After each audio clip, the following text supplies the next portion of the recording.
tudo bem com vocês? E aí, animados para dar continuidade aqui no direito administrativo?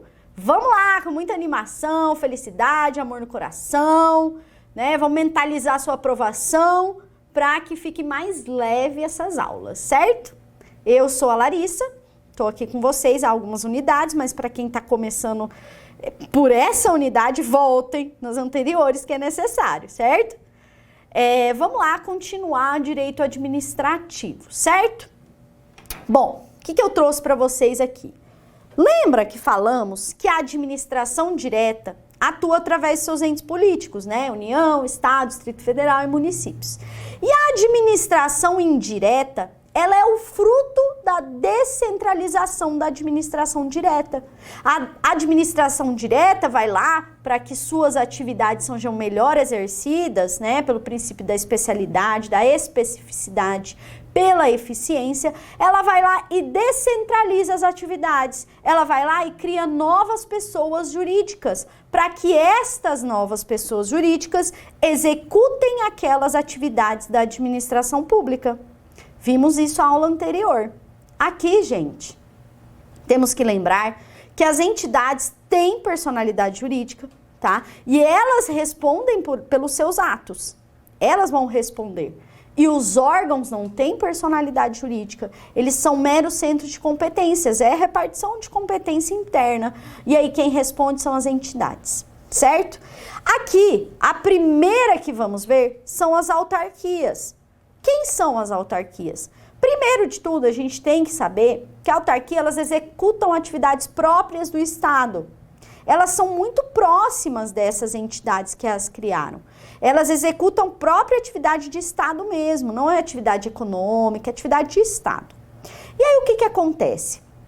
Elas são frutos da descentralização e por ser muito próxima ali daquele regime jurídico de quem o criou, né, dessas entidades da administração direta, por executar atividade própria de Estado, a gente fala, né, eu não, né, que ela se assemelha muito ao Estado que a criou. Por se assemelhar muito, a personalidade jurídica não podia ser diferente. A personalidade jurídica que vai reger é de direito público. Por isso que ela tem a personalidade jurídica de direito público, porque é o direito público que rege uma autarquia. Porque ela se assemelha, ela está ali muito perto. As autarquias sempre vão ter essa personalidade jurídica de direito público, tá? Diferente de uma fundação pública que veremos mais ali à frente. A autarquia, ela também tem aqui uma característica dela, que é a criação através de uma lei. Uma autarquia, ela não tem uma autorização legal para ser criada, ela tem uma criação através de uma lei. Nossa, professor, tem diferença? Muita. A lei que a cria já especifica ali a sua área de atuação. No ato da lei, ela, na sua publicação, já começa a produzir efeitos. Aquela autarquia já pode começar a efetuar aquelas atividades. Já quando se autoriza através de uma lei, não, ela precisa de um ato posterior para que de fato ela exista. Aqui não, a autarquia ela já é criada por uma lei, que é diferente de uma autorização por lei, certo? Então a autarquia tem essa característica, pessoa jurídica de direito público e criação por lei. Vamos dar uma olhadinha nesse conceito doutrinário que eu trouxe sobre as autarquias, tá? Autarquias são pessoas jurídicas de direito público, integrantes da administração, quem?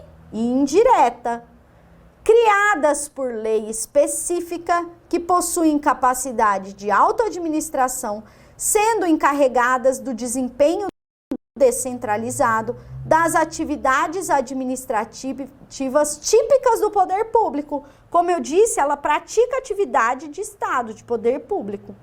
Sujeita-se a controle pelo ente criador. Atenção, não é hierarquia, é um controle de finalidade. Ela tem que cumprir a finalidade para a qual ela foi criada. A atividade desempenhada pela autarquia é necessariamente típica do Estado, assim entendida aquela que se liga diretamente aos fins estatais. Portanto, fica de fora o âmbito de atividade econômica. não pode efetuar atividade econômica lucrativa, uma autarquia. Aí o Estado tem que criar outras pessoas jurídicas que veremos quem é. Ah, professor, o Estado pode explorar essa atividade econômica? Embora não seja a finalidade de Estado, sim, ele pode, através de suas empresas estatais, tá? As agências reguladoras, como eu disse na questão que resolvemos, lá sobre as agências executivas, são tipos de autarquia. As agências reguladoras, elas são autarquias sobre regime especial. Aqui, ela tem que cumprir um determinados requisitos legais para ser uma agência reguladora, mas nem toda autarquia é agência reguladora, tá? Não são comuns que possuem mais autonomia, realizam fiscalização e, em alguns casos, emitem regulamentos, portarias ou resoluções. Ou seja, seus atributos são voltados à fiscalização e à regulamentação. Gente, sabe quem é uma agência reguladora muito popular? A Anatel. A Anatel regulamenta aquelas empresas de telefonia. E a Anatel é uma autarquia, só que é uma autarquia que ela visa o quê? A fiscalização daquela atividade. A ANAC é uma autarquia também, que é a agência que regula lá o espaço aéreo. Ela também é uma autarquia na especialidade agência reguladora. Elas são autarquias, só que em regime especial, certo? Características das autarquias. Primeiro, pessoa jurídica de direito público. Aqui, o regime que se aplica à autarquia é um regime de direito público, não é de direito privado. São criadas e distintas por lei específica. Isso está onde? No artigo 37, inciso 19. Lá fala que a autarquia ela tem que ser criada por lei, extinta por lei. Da mesma maneira que ela é criada, ela tem que ser extinta, certo?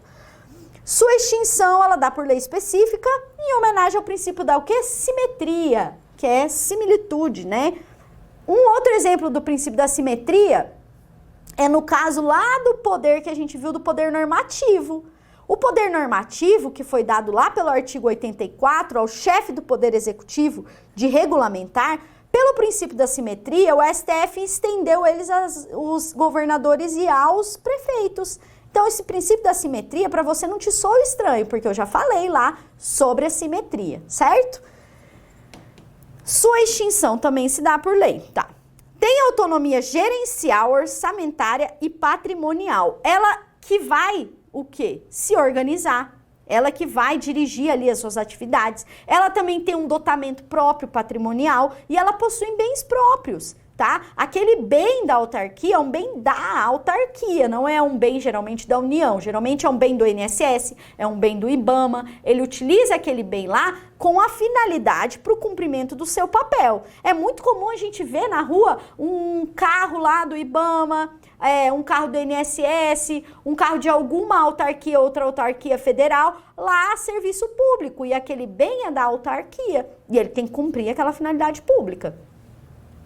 Tem capacidade de autogoverno, mas não se confunde com independência. Por quê? Porque o dinheiro ainda sai da União. Mas por isso que ela não é independente, mas ela tem autonomia para gerenciar da sua melhor forma. Não exerce atividade econômica. Gente, a autarquia não exerce atividade econômica. Ela desempenha um papel de Estado.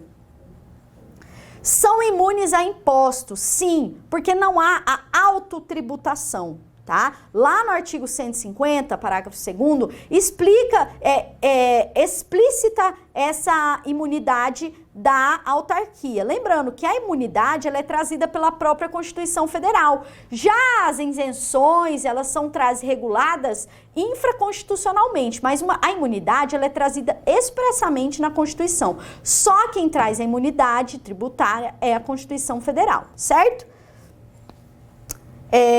Mas são devidos os demais tributos, como taxas, contribuições de melhoria, empréstimos compulsórios e demais contribuições especiais.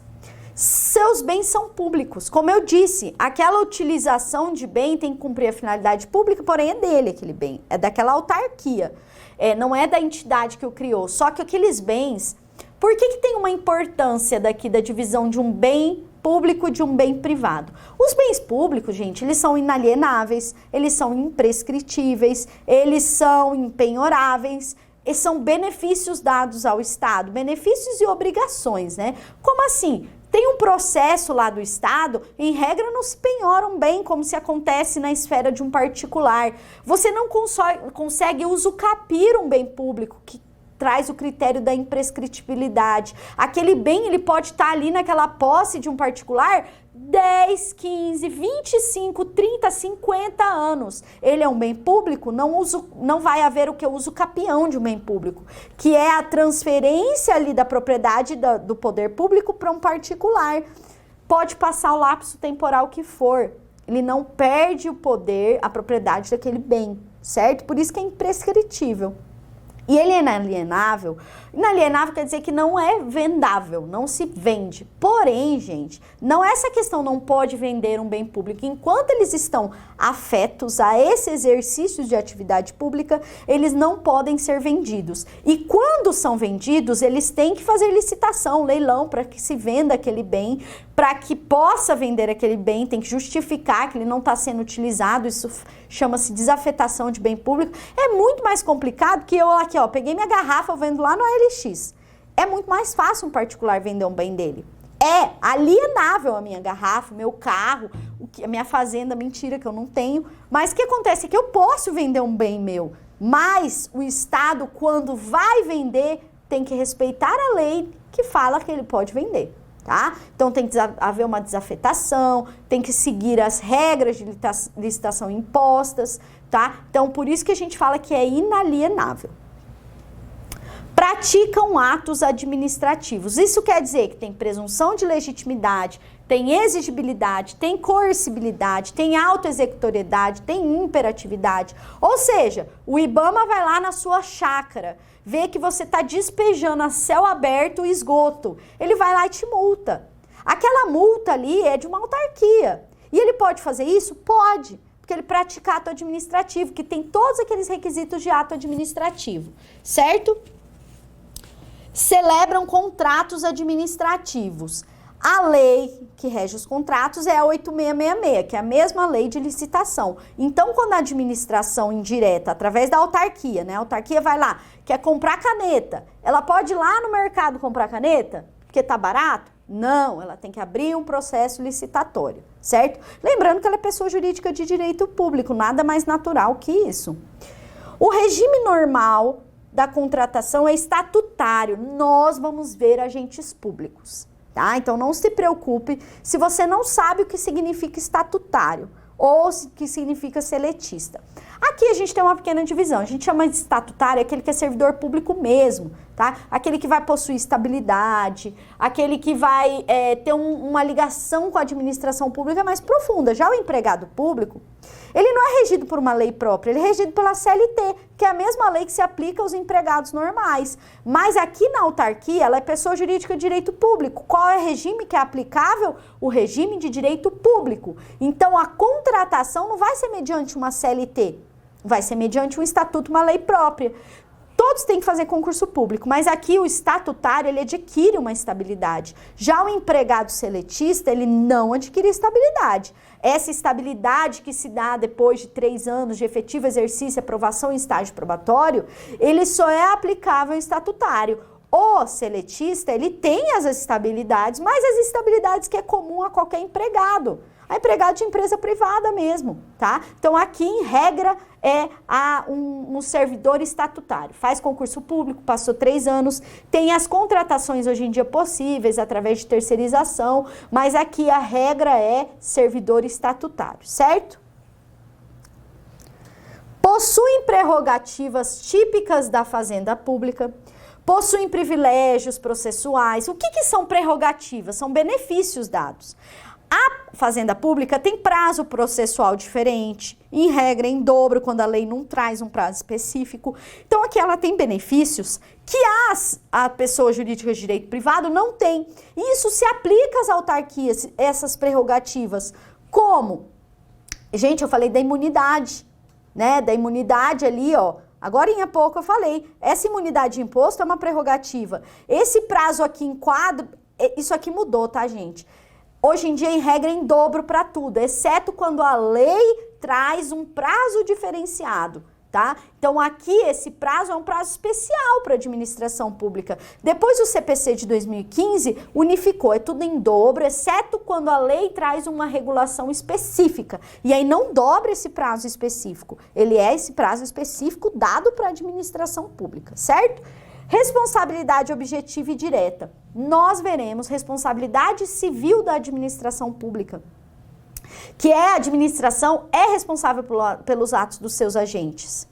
Aqui as autarquias também são responsáveis pelos atos dos agentes. Em regra, de forma objetiva. Nós veremos o que é objetivo, o que é subjetivo, tá? Não há necessidade de comprovação de culpa e dolo, que é a característica da responsabilidade civil objetiva, mas a gente vai ver na unidade específica. Também sofre o controle do Tribunal de Contas, ora bolas. Ela tem um patrimônio público, bens públicos. O orçamento dela sai do erário. Então, ela vai sofrer o quê? Um controle lá do Tribunal de Contas. Seus dirigentes em cargos em comissão de livre provimento e exoneração ad nutum. O que significa isso? Gente, um cargo em comissionado, ele é de livre exoneração, de livre nomeação, porém ele é de livre exoneração também. Às vezes, o diretor do IBAMA, ele pode até ser um servidor, mas ele pode ser uma pessoa alheia. Ele pode ser uma pessoa de fora para exercer aquele cargo de direção, que é um cargo de confiança, tá? Agora a gente vai falar de quem? Das fundações públicas. Quem são fundações públicas? Para começar, em regra, fundações públicas, elas são pessoas jurídicas de direito privado. Nossa, professor, mas são fundações públicas? Sim. Para começar, o que é uma fundação? A fundação, gente, é um acervo, um reunido de bens, de patrimônio, destinado a um fim social, a um fim artístico, a um fim cultural, a um fim de saúde, a um fim educacional. Tem essa finalidade, geralmente uma finalidade voltada mais para o lado social, tá? O que acontece aqui? A fundação pública, ela vai ter uma participação do Estado, mas isso não quer dizer que o regime que ela vai seguir é de direito público. Quem vai definir isso é a lei que está determinando. Se a lei cria, ela é uma fundação de direito público. Se a lei autoriza a sua criação, ela vai ser uma pessoa jurídica de direito privado. Só que aqui a única coisa que a gente não pode fazer, na verdade a gente pode confundir nada, mas o que você tem que entender é que a fundação simplesmente, Fundação Bradesco, Fundação Xuxa Meneghel, Fundação Ayrton Senna, não são fundações públicas. São fundações sim que são reunidos de bem, acervo de bem, que respondem a um fim social, porém ela não tem ingerência do Estado, ela não tem a participação do Estado. E ela é regime de direito privado, lógico. Aqui a fundação pública, ela pode ser de direito privado, quando o regime jurídico que ela vai responder é de direito privado. Quem vai falar isso? Você vai precisar ler a questão e saber? Não, gente. Isso é a lei que determina. O que você precisa saber aqui é que uma fundação pública, ela tanto pode ser uma pessoa jurídica de direito público, como pode ser uma pessoa jurídica de direito privado. Quando a lei que vai criar, a lei cria, ela é pessoa jurídica de direito público. Quando a lei autoriza, ela é pessoa jurídica de direito privado. Mas aí a lei é que vai falar. Você só precisa saber que ela pode ser ou uma ou outra. Se a questão estiver falando que a fundação pública é sempre de direito público, sempre, eu vou tentar não gritar tanto, de direito privado, isso aí está errado, certo? Bom, vamos para a próxima. Aqui eu coloquei um exemplo de fundação pública, FUNPRESP. Mas isso aqui é exemplo lá em São Paulo. Aqui mesmo a gente tem faculdades que elas são fundações. O que é faculdade? Ela é um reunido de bens, de acervo destinado ao fim educacional. Ou também aquelas fundações Casa Saúde, que tem um apoio à saúde. Podem ser várias, tem várias, FUNAI, tem várias fundações que atendem fins sociais, e aí só o regime que a define, a lei que a definiu, que vai falar se ela é de direito público ou direito privado. Não precisa saber disso, a questão ela não vai tão longe assim. Falar o nome de uma fundação, você saber que aquela fundação é direito público ou direito privado, fiquem tranquilos. públicos. O que você precisa saber é que quando a lei vai definir, e só aqui uma observação, quando a fundação, ela é pessoa jurídica de direito público, ela vai se assemelhar muito a uma autarquia. Ela geralmente a gente chama de autarquia fundacional. Ela se assemelha, ela segue os mesmos rigores que uma autarquia segue, certo? Mas quando for direito privado, se aplica mais a lei de direito privado.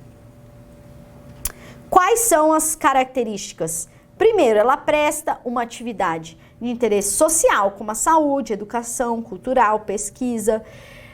Ela tem imunidade tributária. Por quê, gente? Porque não é só porque ela é uma fundação pública, se ela for privada também, porque ela cumpre um fim social, tá? E a gente vê na Constituição Federal que existem lá pessoas que têm imunidade tributária que elas não têm ligação nenhuma com o Estado, como igreja. A igreja, ela não tem vinculação com o Estado, ela nem pode receber dinheiro do Estado, tá? E ela tem essa imunidade tratada pelo artigo 150. Do mesmo jeito aqui as fundações também, porque ela cumpre uma finalidade social. Outra coisa, empresas que têm a filosofia filantrópica, que tudo que aplica ali no fim social. Algumas faculdades, elas têm essa característica de ser entidades de direito privado, porém elas são entidades filantrópicas. Aí sim ela vai ter essa imunidade. O artigo 150 trata dessas imunidades. Se tiver curiosidade de ir lá dar uma olhadinha, tranquilo. Geralmente,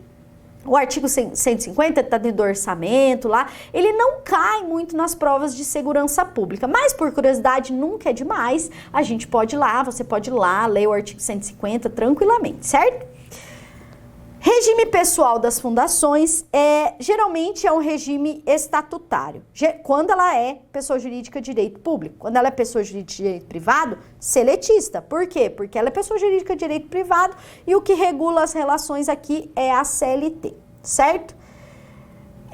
Tem que respeitar os princípios constitucionais trazidos no artigo 37, porque o artigo 37 fala de administração direta e indireta. E as fundações públicas estão dentro da administração indireta, certo? É comum as fundações públicas serem destinadas às seguintes atividades: assistência social, assistência médica hospitalar, educação e ensino, pesquisa e atividades culturais. Aqui a próxima figurinha é um mapa mental, tá? Um mapa mental que fala quem são as entidades da administração direta e quem são as entidades da administração direta. Na próxima aula, no próximo tópico, nós veremos as empresas públicas e a sociedade de economia mista. Então, aqui está trazendo União, Estados, Distrito Federal e Município, autarquia, fundação pública, empresa pública e sociedade de economia mista. Essas aqui são administração direta, sempre pessoa jurídica de direito público, interno, e autarquia, fundação pública, empresa pública e sociedade de economia, que pode ser pessoa jurídica de direito público ou pessoa jurídica de direito privado. Autarquia, sempre pessoa jurídica de direito público. Fundação pública pode ser tanto privada como pública, a lei que vai dizer, certo? Vamos fazer questão, queridos? Vamos lá. ESAF. A SUSEP é uma autarquia. Atua na regulamentação da atividades de seguros, entre outras. E está sob supervisão do Ministério da Fazenda. Logo, é incorreto dizer que ela... Olha só, a SUSEP é uma autarquia. As autarquias são pessoas jurídicas de direito público. Elas são administração indireta. Elas são frutos da descentralização. Então, vamos ver se com isso que eu falei agora dá pra gente resolver as questões. A questão: é integrante da administração indireta? Sim. Tá correto? Tá. Você marca? Bem, não, porque ele quer a incorreto. Presta atenção, crianças. Presta atenção, porque isso aqui te tira a questão, às vezes. Se eu não leu que é incorreta, vai lá e marca certa e perdeu a questão, tá? Não façam isso. Tem personalidade própria de direito público? Sim.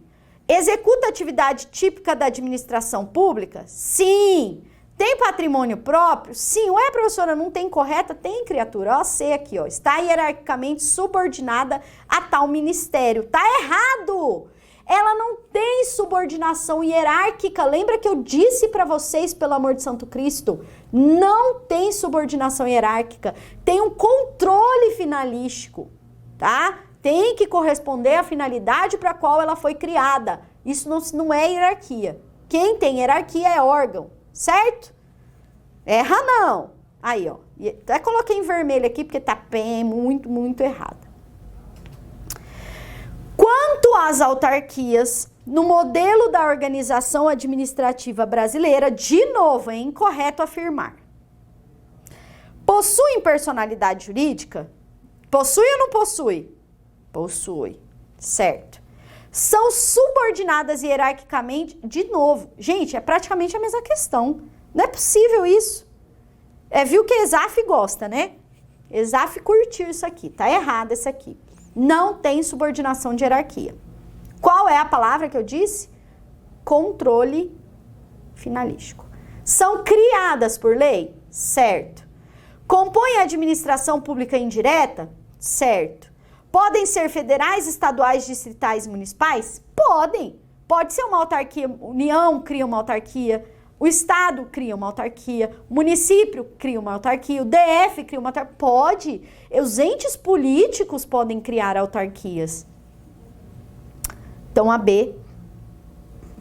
A entidade da administração indireta, que se conceitua como sendo uma pessoa jurídica de direito público, criado por força de lei, com capacidade exclusiva administrativa, tem por substrato um patrimônio personalizado. Falou em patrimônio personalizado, você lembra de fundação, porque é um patrimônio, um conglomerado de bens, um reunido de bens destinados a alguma coisa, tá? Gerido pelos seus próprios órgãos e destinados a uma finalidade específica de interesse público. Gente, aqui ele está falando da fundação pública, tá? Então prestem atenção que pode confundir muito com quem? Com a autarquia, tá? Fundação pública. Última questãozinha aqui. O controle exercido pela administração direta sobre a administração indireta denomina-se controle finalístico. Pronto, vem na sua cabeça. Não é controle hierárquico, não é subordinação técnica, não. Controle finalístico. Vamos ver se tem alguma questão que fala disso. O poder de tutela permite a substituição de atos praticados pelos entes que integram a administração indireta, que não estejam condizentes com o ordenamento jurídico. Não, ele não tem esse poder de gerência, de tutela ali dentro. Esse poder é um poder de controle de finalidade. A autarquia, ela precisa o quê? Cumprir a finalidade para a qual ela foi criada. Não tem esse controle de tutela, porque essa tutela é só a própria administração que faz sobre seus atos. A gente chama até de autotutela. Então, ela não tem esse poder de tutela, certo? Poder de revisão dos atos decorrentes da análise de mérito, do resultado, bem como em relação aos estatutos. Também não tem esse poder de revisão dos atos. Porque olha só, ele está falando da administração direta sobre indireta, da União, Estado, DF, município, lá sobre as autarquias, sobre as fundações públicas. Na verdade, aqui esse controle, ele é um controle de finalidade. Controle finalístico, pois a administração direta constitui a instância final de apreciação para fins de aprovação, homologação dos atos e recursos do ato de recursos praticados e interpostos no âmbito da administração indireta. Te leva a errar essa questão, porque embora seja um controle finalístico, ele está falando que vai precisar da apreciação para fins de aprovação ou homologação. Gente, não! Ele tem esse autocontrole dentro dele, ele tem a autonomia gerencial ali dentro dele, então não tem esse tipo, embora a palavra seja assim, controle finalístico, não é esse controle de você ter que aprovar aquele ato, não tem essa necessidade. Agora vamos ver esse poder de tutela, que não pressupõe hierarquia. Tudo bem, se esse poder de tutela não é definido pela hierarquia, aí tudo bem. Por quê? Porque ele está causando aqui uma rupção. Eu tenho até uma tutela, um cuidado, mas esse meu cuidado não é de anular um ato, não é de revogar um ato, não é de entrar ali na esfera daquela entidade, não, é o cuidado. E o cuidado aqui tem que ser claro, esse cuidado é com a finalidade daquela entidade. É a finalidade para qual aquela entidade foi criada. Apenas controle finalístico, certinho, que analisa a aderência da atuação dos entes que integram a administração indireta aos atos ou leis que os constituíram. Está correto. A questão tem que deixar claro que esse poder não é um poder de ingerência. Embora seja uma tutela, não é uma tutela de, eu preciso da tutela, da aprovação daquela entidade que me criou para que eu possa conseguir exercer minha atividade. Não. Aqui a tutela, ela não tem uma ligação com o controle hierárquico. Ela tem uma ligação com a finalidade, que é o controle finalístico, certo? Poder de autotutela, tendo em vista que a administração indireta integra a administração direta e, como tal, compreende a revisão dos atos praticados pelos entes que a compõem quando não guardarem fundamento com escopo institucional. Não, gente. Foi o que eu estava falando aqui no poder de tutela da letra A. Essa tutela não é essa autotutela de revisar esses atos. Não. Ela não pode ter ligação de hierarquia. Ela não tem essa ligação de hierarquia. A ligação dela é meramente finalística, é a finalidade que aquela entidade foi criada, certo? Vamos conferir aqui o gabarito letra D, de Deus quiser, estarão na lista de aprovados. Gente, vou ficando por aqui nessa unidade. Até daqui a pouquinho, acompanhe a próxima unidade.